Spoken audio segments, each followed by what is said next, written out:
La la la la la la la la la la la la la la la la la la la. La la la la la la la la la la la. Oh God, what is this one? Oh, oh, 1, 2, 3. 1, 2, 3, 4. 1, 4. 1, 2, 3, 4, 5, 6, 6. 1, 4, 6. Gotcha. Well, bam!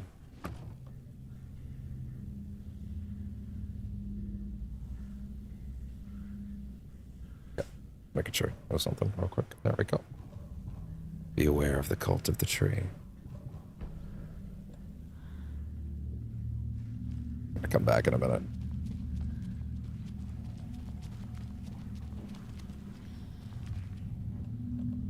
You are going away entirely.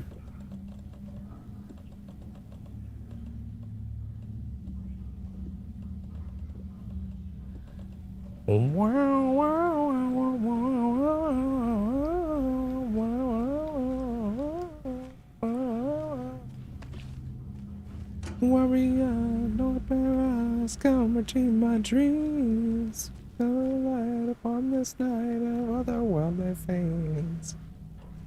Odin's might will be our god. That's a cookie life. I think, no, I don't think those are the lyrics. I think I've got them out of order. Oh well. There we go. Heal the ocean's way. Whoa.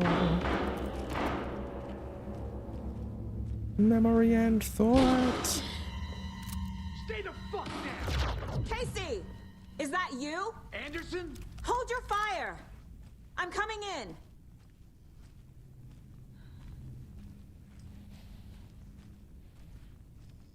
Hey pal, what's up? Hey, Anderson.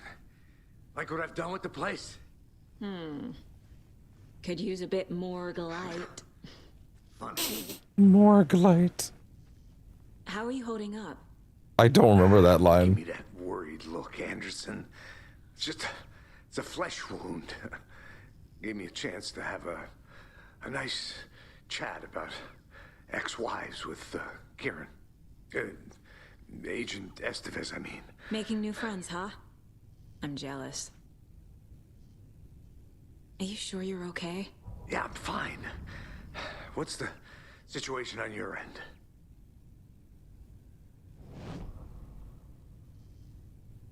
What happened back at the Happened at the hotel? hotel? Wake was telling Whoever the they truth picked about to the be the new cold voice of being Max Payne for the remix, if that's indeed what they go for, dark presence. that guy should play It's real too. Alex Casey I saw it. if we ever see him again. Monster cloud.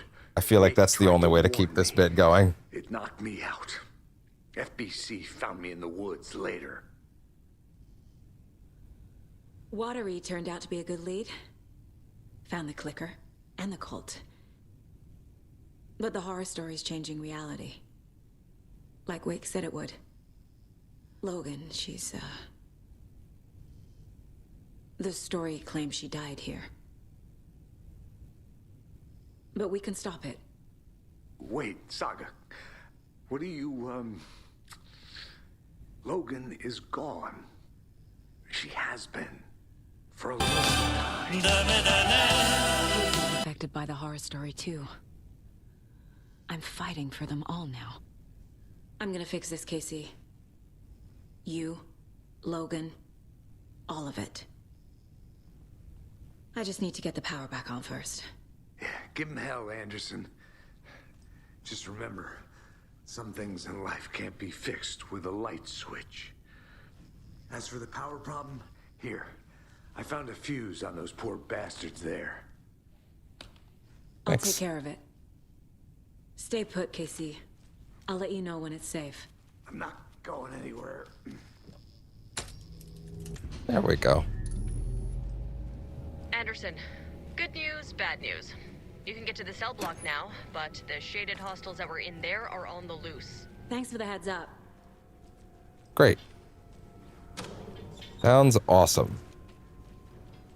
Son of Port a shed zone. Yeah?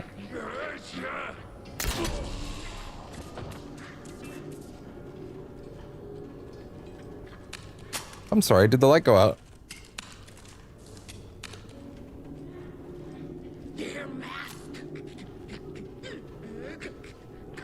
Shit.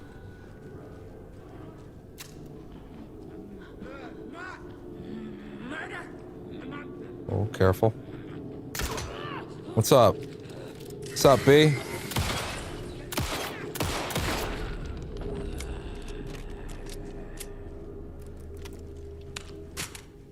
Bring it up. More coming down. Yeah?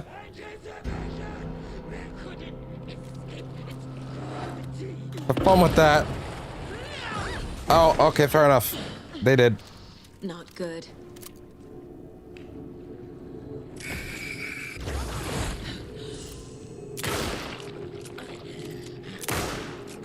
Are you done?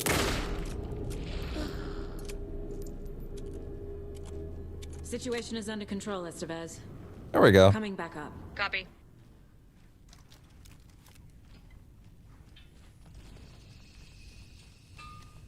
Excellent. Gonna need one of you in a second. Oh goody, another one.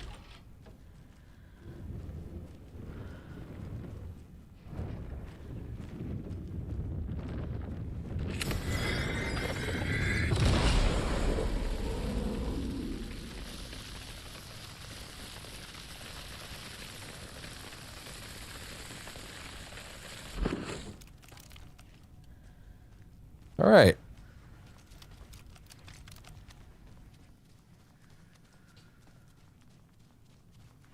Anderson, over here. Hey there, girl. What's up? Behind the counter. Got a little cramped in that closet. Yeah. What's going on?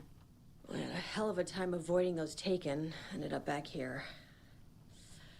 Anyway, I wanted to warn you that we have the Koskela brothers in the cells as well. They're the ringleaders of the Cult of the Tree. Don't let your guard down.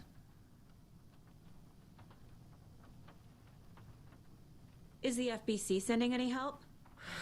Hell nah, B. More the help. Well, less in the lake house. But we still have Bureau gear specifically engineered to fight this threat. It's stored in the backlot. We were setting it up when the Taken interrupted us. We have light arrays, a containment cell, etc., etc. We are not out of this fight yet. What's at the lake house? It's a Bureau research facility at Cauldron Lake set up to study the effects of this AWE. When I got into town, I went there for backup. The whole station is lost, taken by the Shadow. Lost a lot of agents. Barely got out myself. Wish me luck. According to the Luck and Probability Department, it's statistically bad luck to wish people good luck during a crisis. Thanks.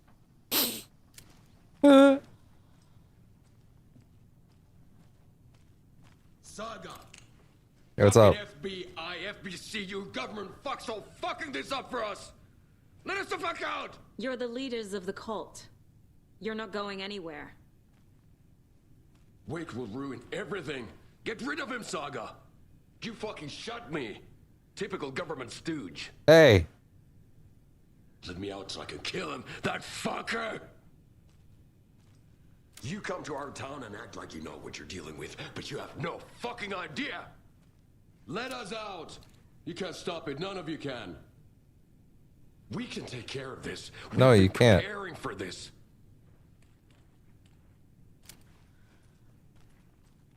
Not really.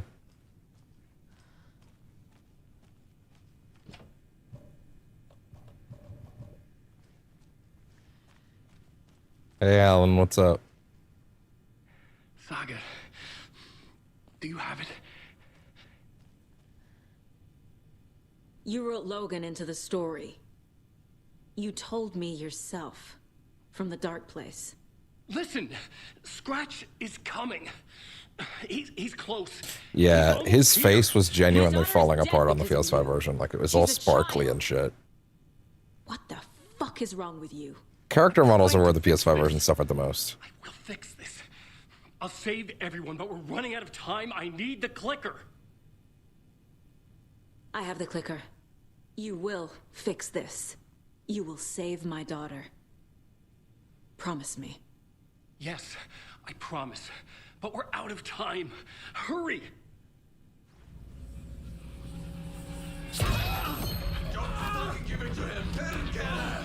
Perkele! I'm a writer, goddammit. There it is.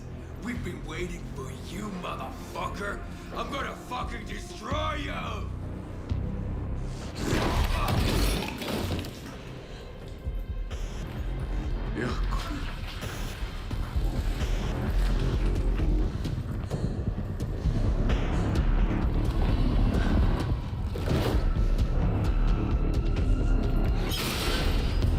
Hey.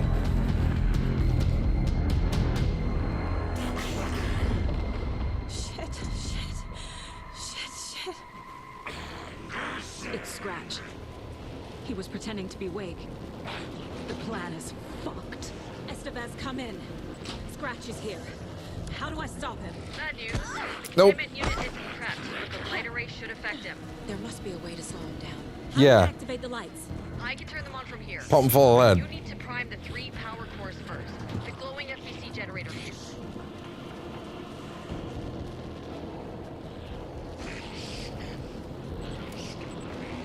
Hey, buddy. Woo.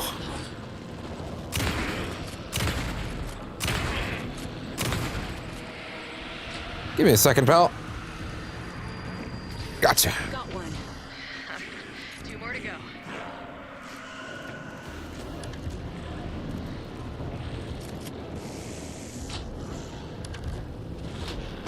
I see. He's too fast.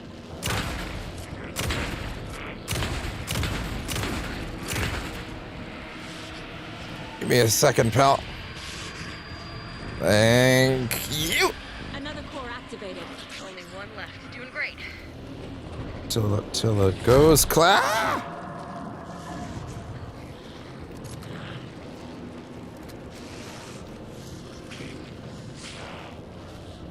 Did he call me a fucking cow?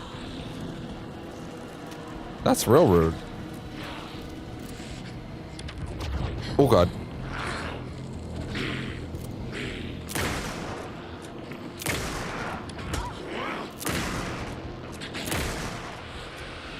Time to go. Time to go.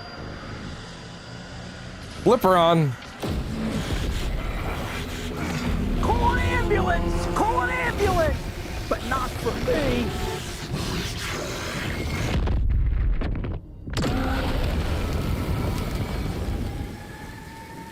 I missed the part where that's my problem.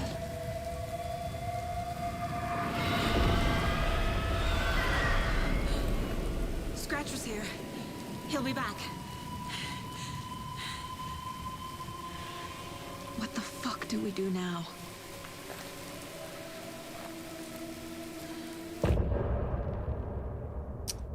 What indeed? This stream is unfortunately going to end in kind of an awkward way because now what I need to do is I need to go run out to Watery and wrap up the last side thing so that we can just go in the morning or tomorrow. This song is so clown shoes. I love it. I think the first time I heard it, I was like, I don't know what you're going for, but it's not feeling it. I love it now. And the reason I think it's great is because it sounds like what Scratch would think is cool. Like it sounds like what Scratch would think is like. It sounds like what Scratch would think is cool. I think that totally works for me. It's too edgy.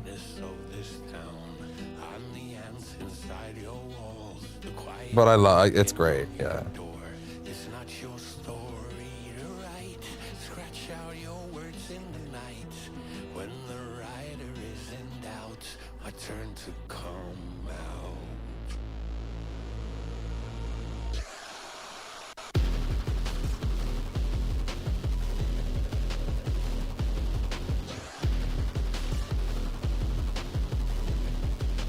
I think it's escalated to unironic like over the years. That lets of it like silly. Again, the idea that like this is what he would go through his head is funny. I like it.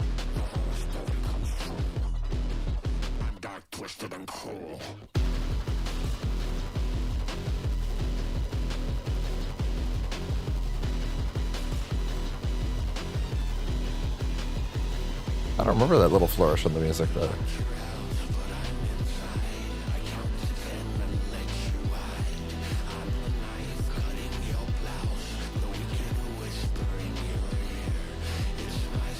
For the record, I'm going to run straight out of the police station the minute that we're done. The minute this is done, and we're just gonna run out back, grab the last box, and we're gonna leave.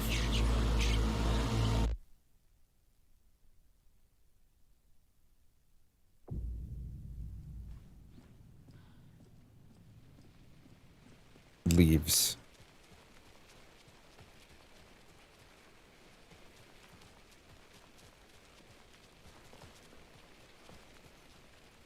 What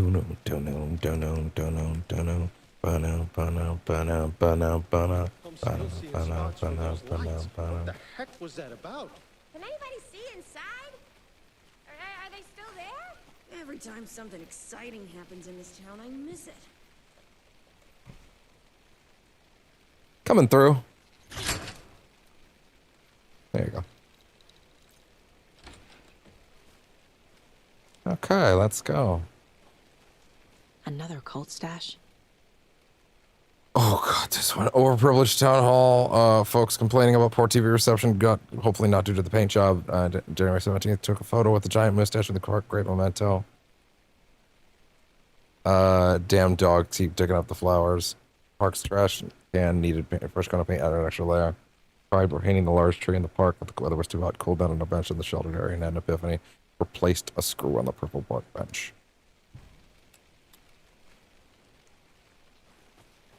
This one's, oh, I will admit, it's a little cumbersome.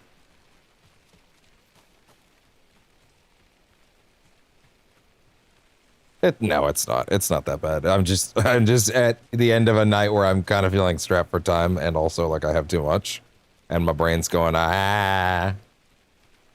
1, 2.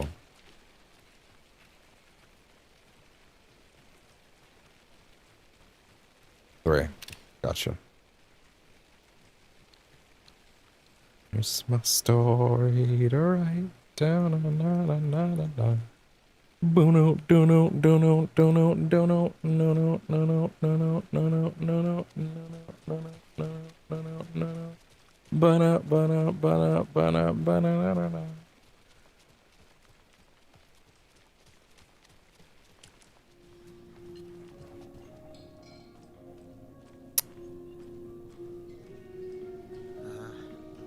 I really like the diner at night.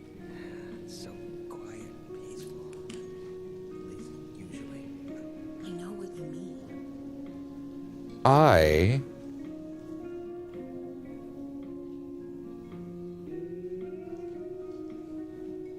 I don't think I came in here after this point to notice this. They're playing Alice's theme. Albeit it's a slightly more upbeat version of it.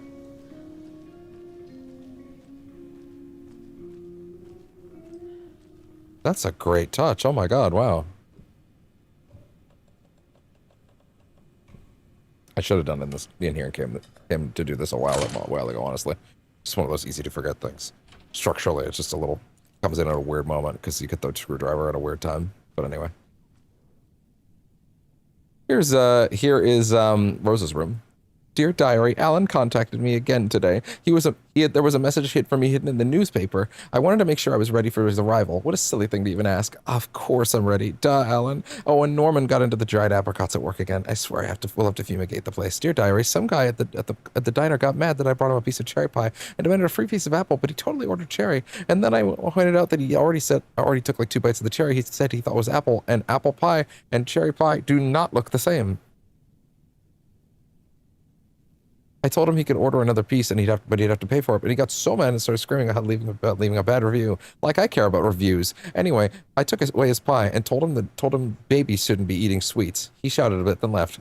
Then some people, dear diary, Cynthia's been acting up lately. I think she's turning into a you know what. Lots of people are lots of you know whats are popping up lately. I'll keep an eye on it. Things get out of hand. I can always go out, get out the rifle. I'm sure Alan would appreciate me keeping the place safe. It's a bit unfortunate because that actually works way better as setup for the earlier sequence, but I can't get through this.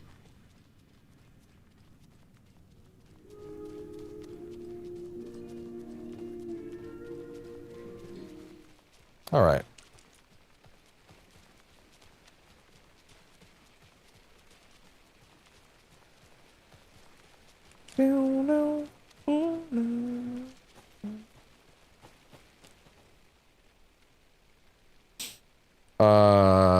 Reception.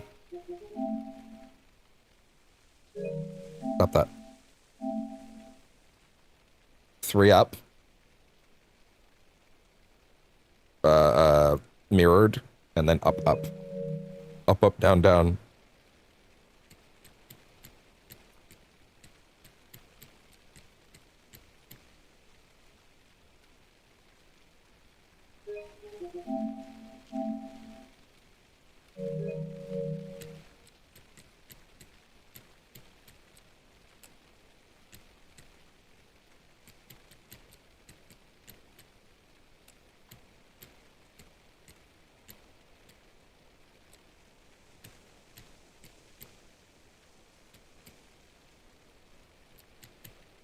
What if it's that one on the other side?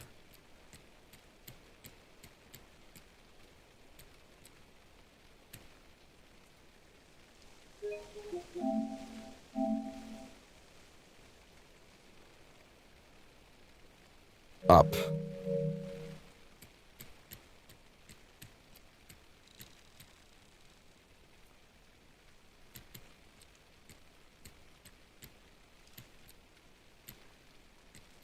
Okay.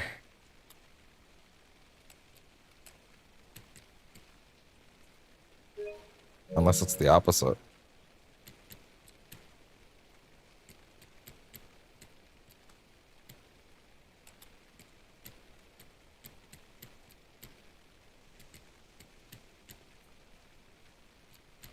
Oh shit, what is it?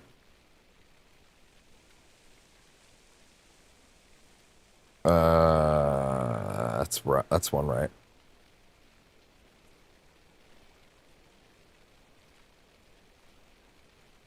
So that's definitely the next one.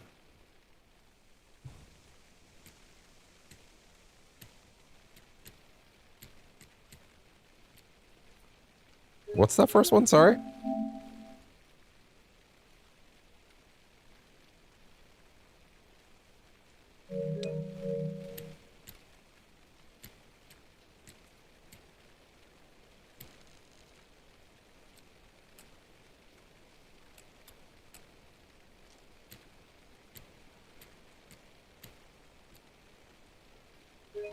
What?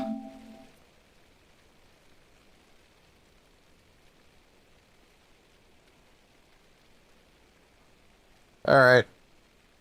I give up.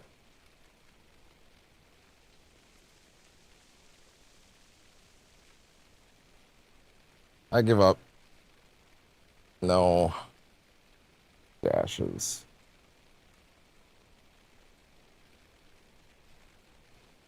I've done this before. My patience is just at an end.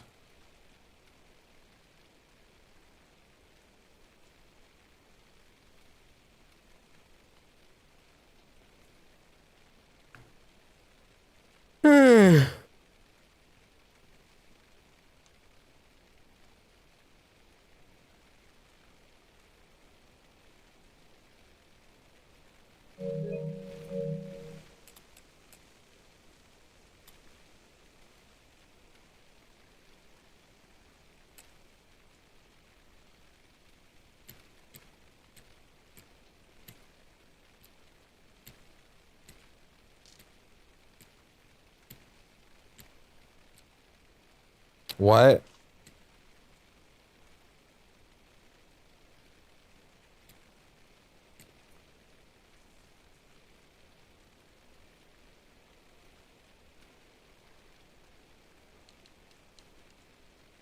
What?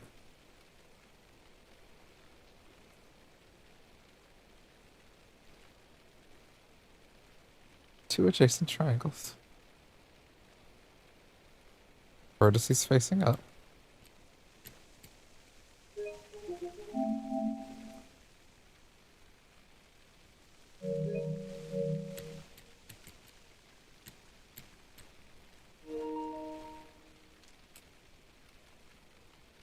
Facing away from each other.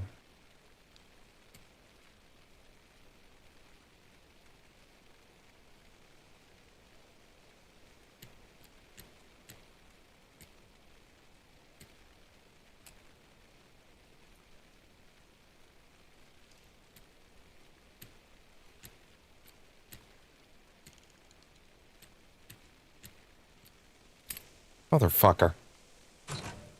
A key? That's new. Monsters live in the woods. There, Jesus, finally. Finally.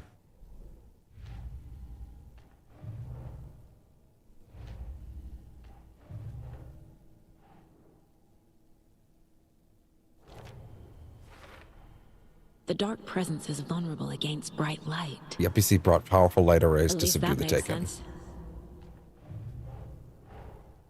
That's all the stashes.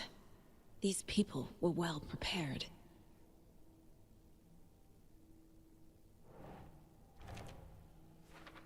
Bright Falls area. There we go. Hiding in plain sight surrounded by twin triangles, too. A stash inside the station. Is law enforcement involved? Who can I trust? Okay. Thank God. Now. Step final. Now we run off to,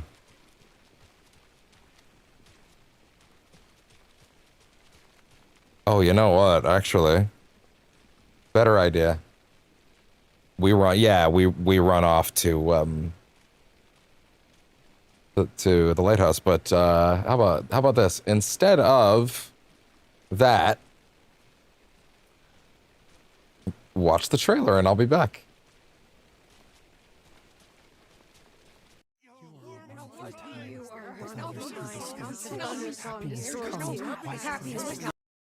And by watch the trailer, I mean let's pick up a page first that happens to be here.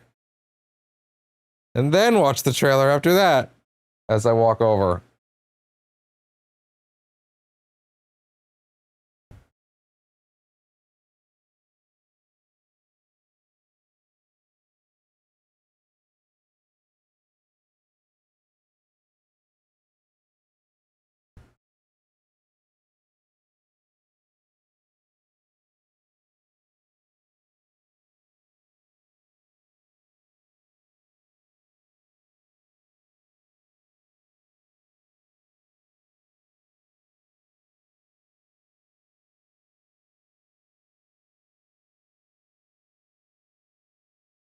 How did they know that?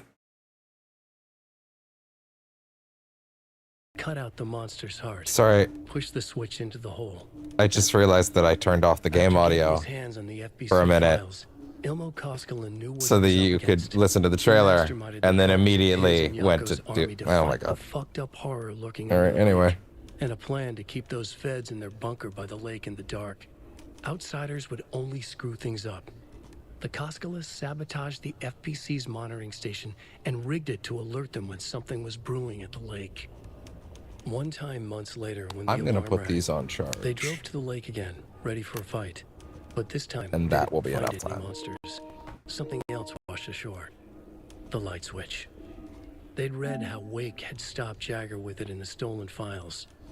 From that point on, whenever the cult caught someone taken over by the Shadow, they cut out the monster's heart, pushed the switch into the hole, and flicked it.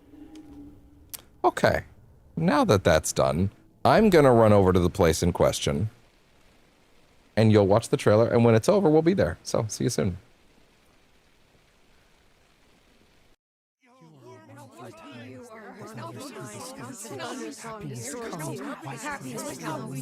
White pearls make yellow and red in the eye. Through mirrors, sparkles make leave your intro by the door. Push your fingers through the dark. You move into the wet. If you've always dreamed you want this eventually, we stand around you while you're dreaming. You can almost hear our words, but you forget. This happens more and more now. You gave us the permission and the regulations. You wait and stay here. Just get tired. I just want it to be over.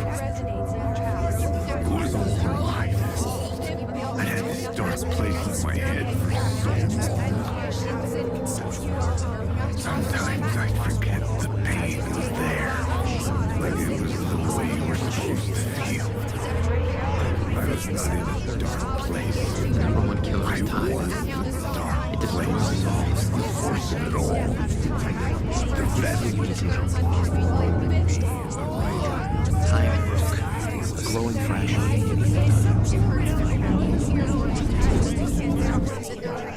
At first I kept reading the pages as if the emotion couldn't remember. Go into a copy, watch after creation, and visually I began to hunt the pages furiously. Heroin answers to mystery while the truth I was so excited.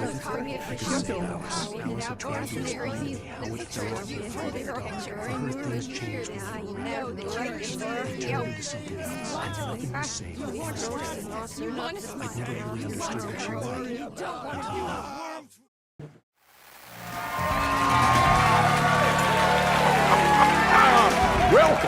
Welcome.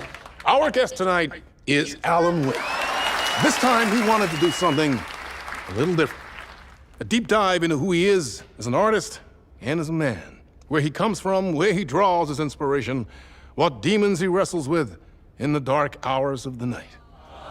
Together with our house band, the divine Old Gods of Asgard, we have created something very special for you. The song is called Herald of Darkness, but I like to call this next segment the story of the journey of Alan Wake, the musical. We just do what we always do. We'll chat, but instead of talking, we'll sing it. I'm lost. I'm lost in the dark, drowning. I'm drowning. I'm drowning. No way out. There's no way out. Sinking deeper. This is hell. I'm in hell. I died. I wish I was dead. Let me die. I just want to sleep. Please. Let me sleep. I'm so tired. I just want to go home. I've written so much. I write. There's nothing left. It's all gone. I don't know how to write. All the words are gone. There's no more words. Where did they go? Did I eat the words? I don't recognize these words anymore. Are the words moving? Oh, this is familiar. Why is this familiar? I've been here before. Have I said this before? I've read this somewhere. Where am I? Who am I? Alan Wake. Wake? That's a strange name, eh? Wake? That sounds like a character's name. I write the name up? I make that name up? I don't want to be a character. I don't want to be the story. Just write me out of the story. Ram these words down your throat. Make you choke on these words. Oh, I know the words. Secret words. You can't take the words. I eat the words. These are my words. Stop using the words. The words. I called it the word. This isn't your story. It never was your story. The story is a monster. The story will eat you alive. The darkness is coming. The darkness inside. This is my story. You're in my story. Get out of my story. You are a character in my story. You can't stop the story. This story will go on forever. There's no escape. You will never escape. You will drown here. You're stuck in a loop. You don't have a clue. You're lost. You lost the plot. I'll show you.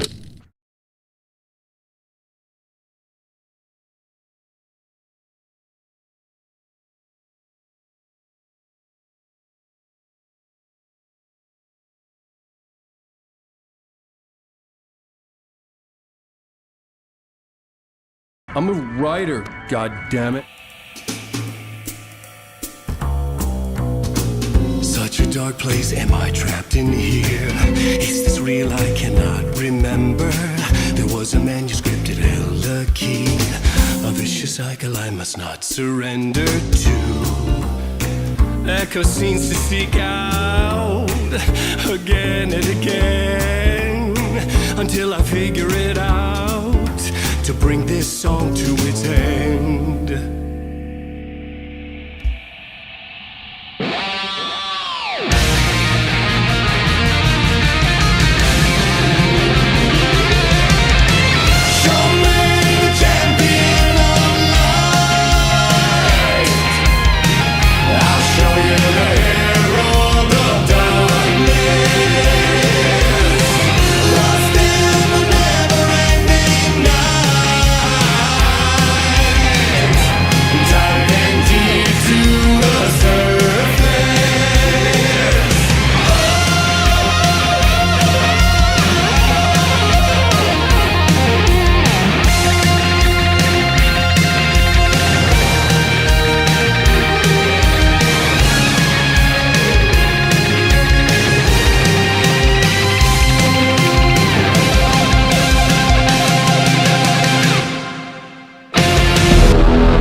with that, we're back.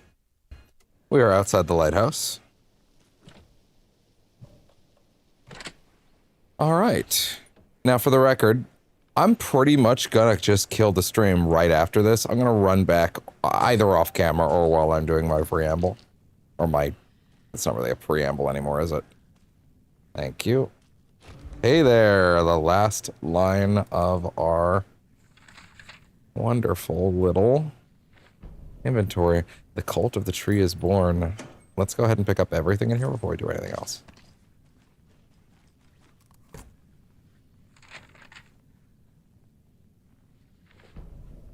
Ilmo resists the dark presence.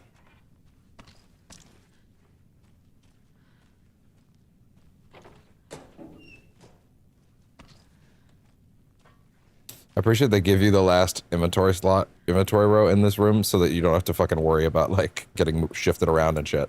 But anyway.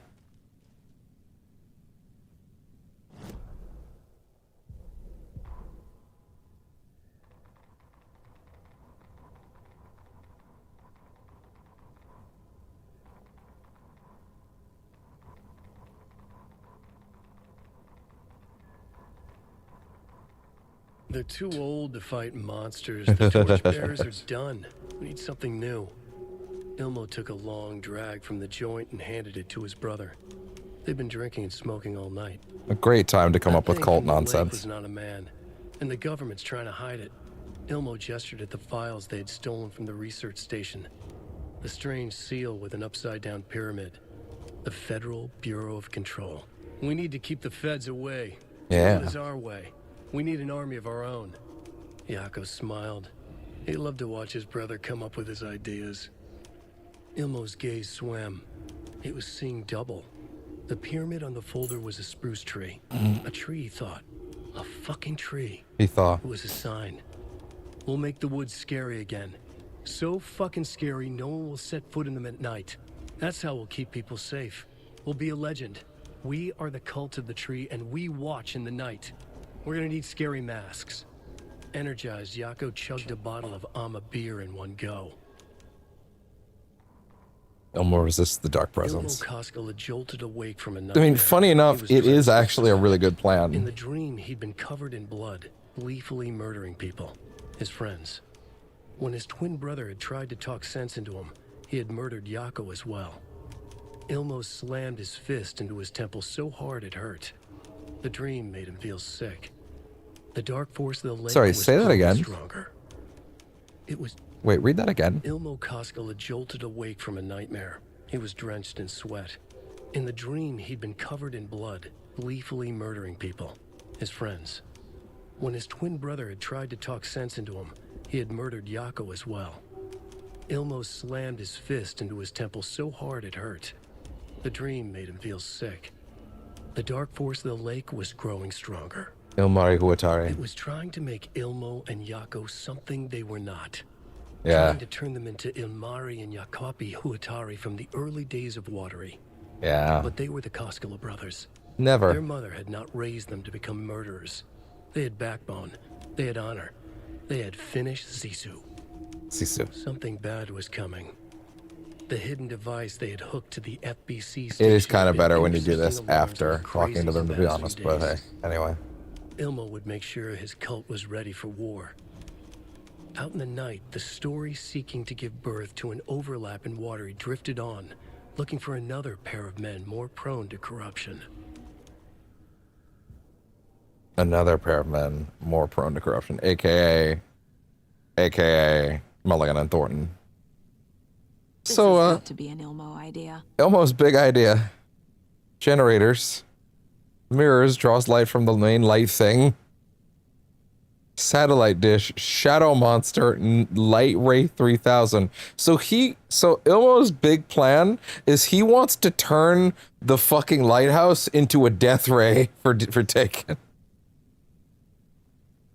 Which is honestly kind of beautiful. Honestly, genuinely kind of beautiful.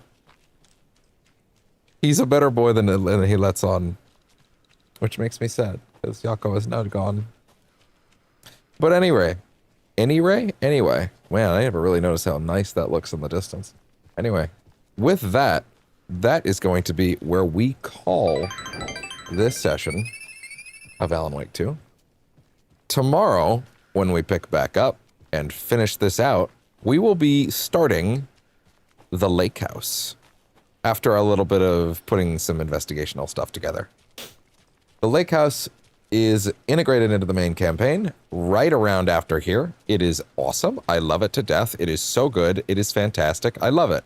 It is so cool, and I'm so happy it exists. It is also, frankly, a piece of media, not just the game itself, the DLC itself, that has become more prescient over time. As the very first piece of media that I ever saw tackle a topic that has become more and more violent over the course of the last 2 years. So with that, thank you very much for tuning in to Percentage Chance for the day. I will see y'all tomorrow for more, where we will wrap up Alan Wake 2 and Remedy for a Poison Pill for good. And the lead up to Control Resonant will be complete. I'm very excited because, I mean, geez, man, like, it's hard to think about, it's funny to think that this started 6 to 7 months ago and that I have been trucking on it for so long. To be fair, like, really thinking about how much actual stuff was woven into this, like, I mean, gosh, Max Payne 1, 2, and 3, Alan Wake 1, which was, again, you know, like, multiple hours long each. I didn't get the deer, did I? Sorry, I'm currently in the hotel, and I don't think I got all the deers for the deer room. I can't force it open. I did not. Okay, well, fair enough. Anyway, fuck me, I guess. I totally missed a deer. Oh, well. There's no story stuff in there. It's literally just a giant batch of supplies. But anyway, yeah. Like, thinking about, yeah, like, again, doing all of, sorry, just making sure I didn't save over the wrong slot. Doing all of, doing all of Alan Wake 1 and its DLC, which is, again, another, like, Max Payne 1, 2, and 3, I'm just thinking about the scope of this project really quickly. If I was to look at the Remedy for a Poison Pill playlist right now, what do I see if I was to look at it? What I see is... Yeah, I want to see the whole playlist. This is 29... This is 29 VODs long. Max Payne 1 took us 10 hours. Max Payne 2 took us also 10 hours. Max Payne 3 also took us 10 hours. 5-hour sessions per. So right there, that was 30 hours. Alan Wake 1 took us 10... Alan Wake 1 took us 20 hours, actually, all things considered. Yeah, because we did 2 episodes at a time, and each of those streams is a good 5 hours.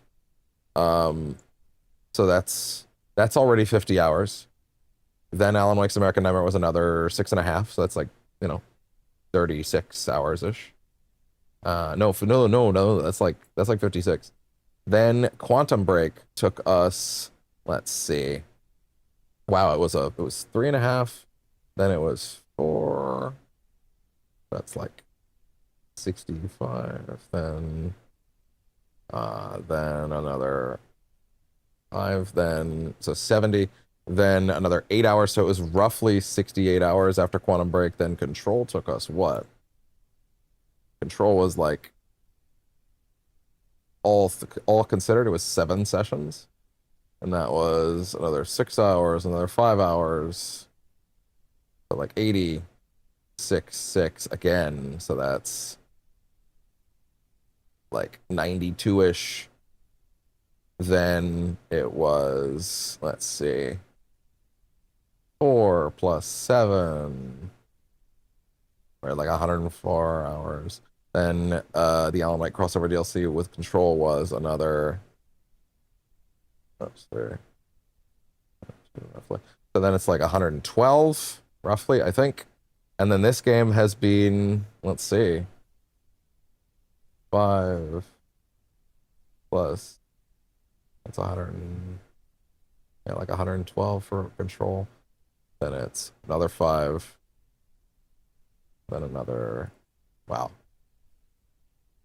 12 plus 5, 117 plus 6, 123 plus, hopefully I'm mathing this correctly, plus 5, plus another 6, 131 plus another 5, 135, 136. The last session was 7 hours, nearly 8. So really that's like 146-ish. And then this would be what? It's another 6 hours. So that's like, altogether, Remedy for a Poison Pill, this lead-up project has been roughly 150 hours. That's crazy when you put that into perspective. That's actually crazy, to be honest. Like, that's wild. It's kind of funny that the next project I'm thinking of putting on the channel, that it's a long-form one, will definitely be more than that, especially considering it'll stretch into next year. But anyway, hey, we'll figure it out. So, with that, that is going to be that. Thank you very much for tuning in. I'm very excited that we've done so much for this project so far. And tomorrow it comes to an end. Tomorrow it finally comes to a close, which is sad because Poison Pill has been such a joy to do. And it means so much to me to have made such an all-encompassing thing for the Remedy Connected universe. And of course, if we consider the rest of, if we consider what happens when we get to Control Resonant, that potentially will balloon it out another 60-ish hours based on me time. So like, yeah, that's kind of wild. I'm excited. I'm excited to dig into that giant meal. I'm excited to go through it. I'm excited to chew through it. I'm excited there's so much to see. But yeah, with that, I will see y'all tomorrow for the Lake House and the end of the game. Thank you very much for tuning in, and I will see y'all next time. Bye-bye.